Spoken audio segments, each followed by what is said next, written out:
Hello guys, ang video na to ay para sa ating sender.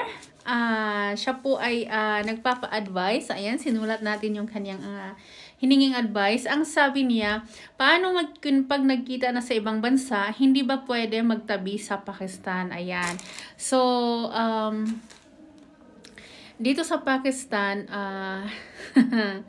ito talaga ay reality. Hindi talaga kayo pwede pagtabihin ng iyong karelasyon pag ikaw ay nandito sa Pakistan. But first of all, i-subscribe po ninyo ang aking channel para naman sa aking mga bagong upload ay makikita niyo. So, diretso na tayo doon sa kanyang tanong na pwede ba magtabi dito? Dito kasi sa Pakistan, hindi talaga yan pinapayagan na magtabi kayo kahit na kayo ay nagkita na sa ibang bansa at nagtabi na kayo doon. Iba yung dito talaga sa reality ng bahay nila kaysa naman doon sa ibang bansa. Dahil sa ibang bansa, magagawa natin ang gusto nating gawin. Pero pag dito na kayo sa Pakistan at tumira kayo dito at hindi pa kayo kasal, no talaga na magtabi kayo. But pwede kayong magnakaw ng tabi. Pero sa kasabihang papayagan kayo ng pamilya na magtabi kayong dalawa, hindi po yan mangyayari. Kasi dito, plain lang talaga yung, alam mo yun, rules dito. Na pag hindi kayo ikinasal, hindi talaga kayo pwede magtabi.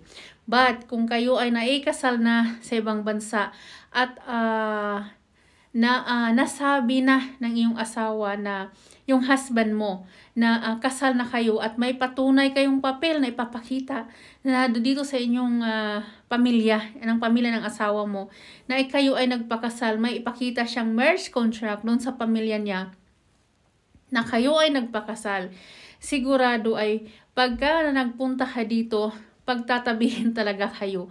Mayroon talaga kayong isang room para sa inyo na bagong mag-asawa. Pero sa tanong kung pwede ba kayong magtabi dito na hindi pa kayo naikasal, nagkita na kayo doon sa ibang bansa, nagsama na kayo, if ever na nagsama na kayo sa ibang bansa, pero pag dito na kayo sa Pakistan at alam ng pamilya na hindi pa kayo nagpakasal, never ever po kayong pwedeng magtabi. Siguro sa mga nakaw-nakaw nyo, pwede yan. Ayan. Pero sa pamilya na willingly na pagtabi kayo, hindi po yan mangyayari. Dahil dito, ang magtatabi ng hindi pa kasal ay haram talaga yan. So, hindi kayo papayagan na magtabi.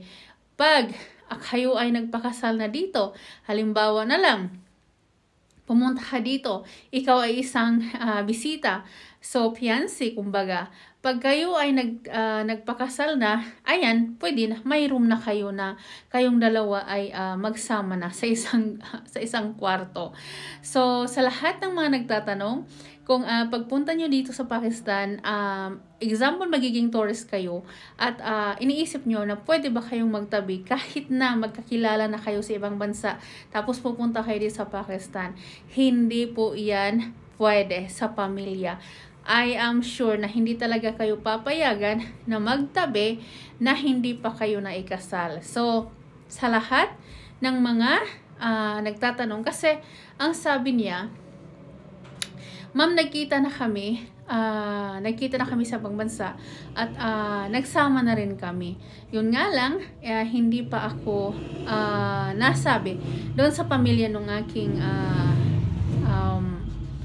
partner, ng aking karelasyon, na kami ay nagkikita at nagsasama na kami sa isang bubong sa ibang bansa. Pwede ba kami magtabi pag dumating kami dyan sa Pakistan?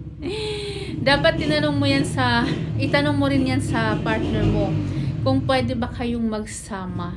Kasi I am sure 100% hindi talaga kayo pwedeng magsama dito sa isang kwarto pag hindi kayo naikasal. Ayan. So maraming pumupunta dito sa Pakistan na hindi pa kasal, yes. Maraming pumunta. Pero sigurado yan na yung pamilya ng pinuntahan mo dito, ng jowa mo, sigurado yan na hindi kayo pinagtabi. Kasi para sa kanila, ang pwede lang magtabi ay yung naikasal na. So, sa bahay nila, hindi nila pinapayagan yung gawain ng haram. No talaga yan dito. Kahit sabihin mo na ilang taon na kayo nagsama pero hindi kayo nagpakasal at pumunta ka dito sa bahay ng lalaki, hindi talaga kayo pagtatabihin ng kanilang pamilya. Hindi kayo papayagan na magtabi. So, magpakasal muna kayo dyan sa ibang bansa. Kung gusto nyong magtabi kayo dito sa Pakistan pag pumunta.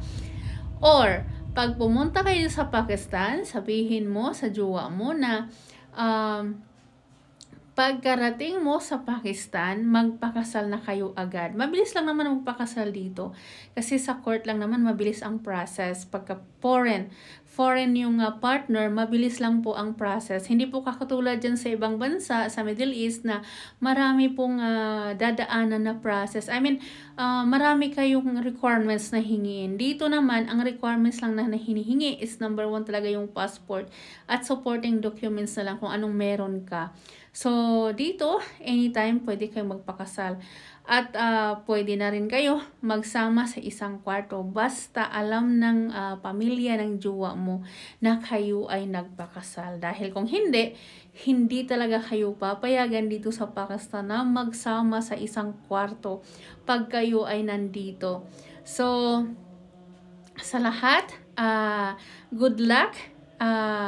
Pwede naman na sa iba pumunta dito. Yun nga lang, nakaw-nakaw. Yun lang yung ginagawa ng iba. Nakaw-nakaw. Wala kang problema magnakaw. Kayo lang naman nakakaalam sa inyong mga kasalanan na ginawa. Diba? Pero para sa akin, kung pwede lang, kung pumunta kayo dito, magpakasal na kayo agad. Kasi yung, alam mo yung pagbaba mo, kinabukasan, magpakasal kayo kaagad. Kasi mabilis lang naman magpakasal pagka, alam mo yun, doon kayo sa court, tapos ano lang ba yung magdala kayo ng witness, tapos yung requirements ng both sides nyo, ayan. So, mabilis lang po yan yung process pag kayo ay nagpakasal dito sa Pakistan. Hindi po katulad sa Pilipinas na marami ring kailangan na mga requirements na pagdadaanan. Dito, mabilis lang po yung kasalan nila dito dahil para sa kanila yung yung passport mo is enough na masasabi na ikaw ay willingly magpakasal. But sa iba, naghahanap din sila ng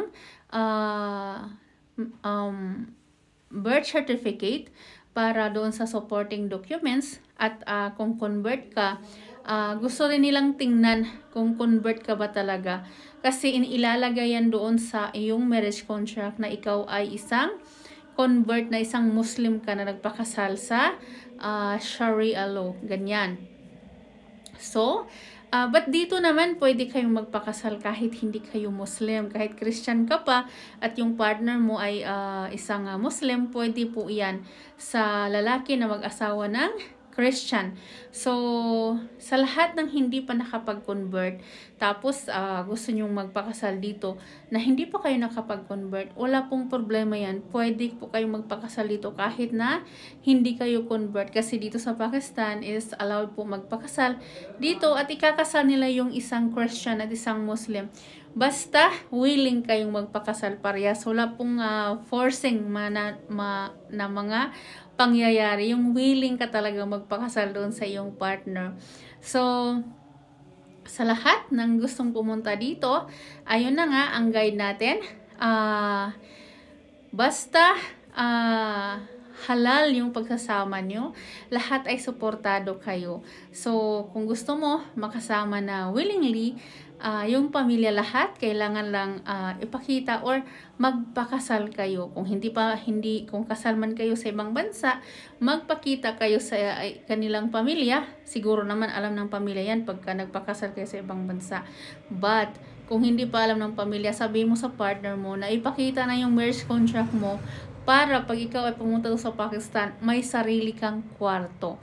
Kasi pag hindi mo alam, hindi alam ng pamilya na kayo ay nagpakasal, na ikaw ay matutulog sa kwarto ng nanay niya. So, magkalayo yung inyong tulugan. So, subscribe nyo po ang aking YouTube channel para marami pa kayong idea. Dito lang yan sa Jana B Vlog.